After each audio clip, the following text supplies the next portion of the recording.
Nagsimula na ang San Miguel Holdings Corporation, SMHC, sa technical groundwork para sa 2.54 km Boracay Bridge Project matapos makuha ang 7.78 bilyong pesos deal mula sa DPWH.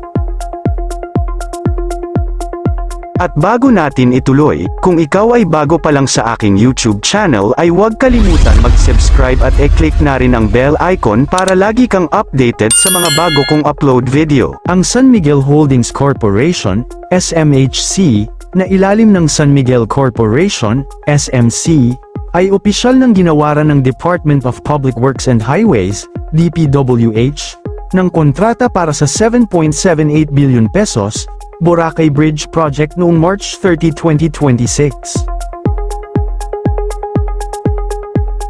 May kabuuang haba na 2.54 kilometro, pagdudugtungin nito ang barangay Manok-Manok sa Boracay Island at ang Katiklan sa mainland Malay, Aklan, Panay Island.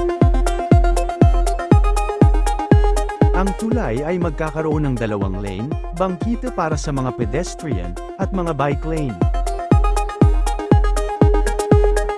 Ito ay isang public-private partnership, PPP, project kung saan ang SMHC ang siyang magpopondo, magdidisenyo, magtatayo, at mamamahala, operate and maintain, sa tulay sa loob ng 30 taon.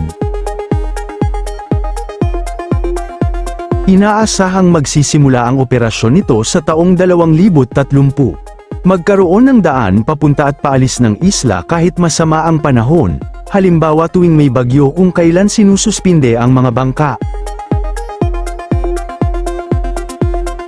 Mapabilis ang pagtatapon ng basura palabas ng isla at ang pagpapasok ng mga supply at utility lines gaya ng tubig at kuryente. Hikayatin ang mga turista na tumuloy sa mainland Panay para mabawasan ang siksikan sa mismong Boracay.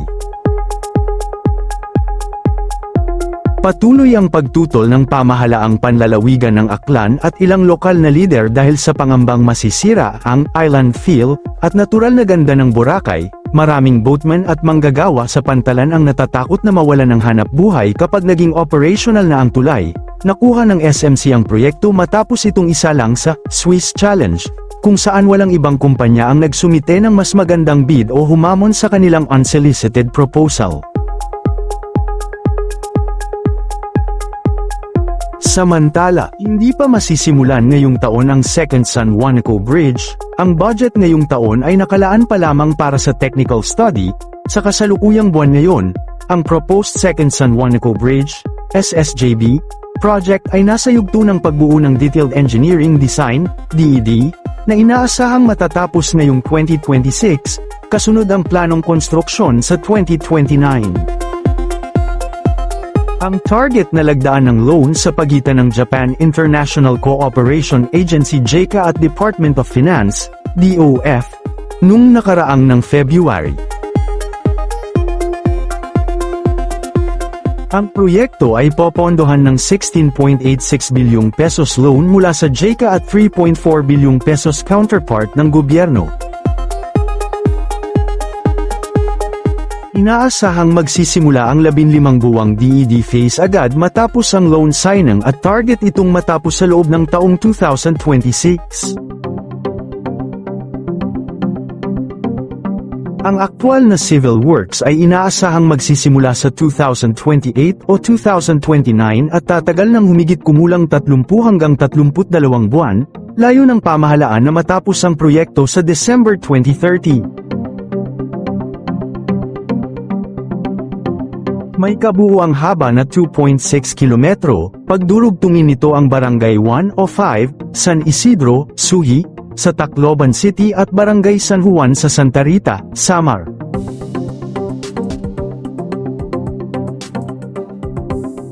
Ito ay isang steel arch bridge na may 2 lane, binago ang klasifikasyon nito sa High Standard Highway, HSH, Class 1 dahil bahagi ito ng planong Samar-Leyte Expressway. Gagamit ng mga modernong teknolohiya mula sa Japan tulad ng seismic isolation bearings para sa proteksyon laban sa lindol.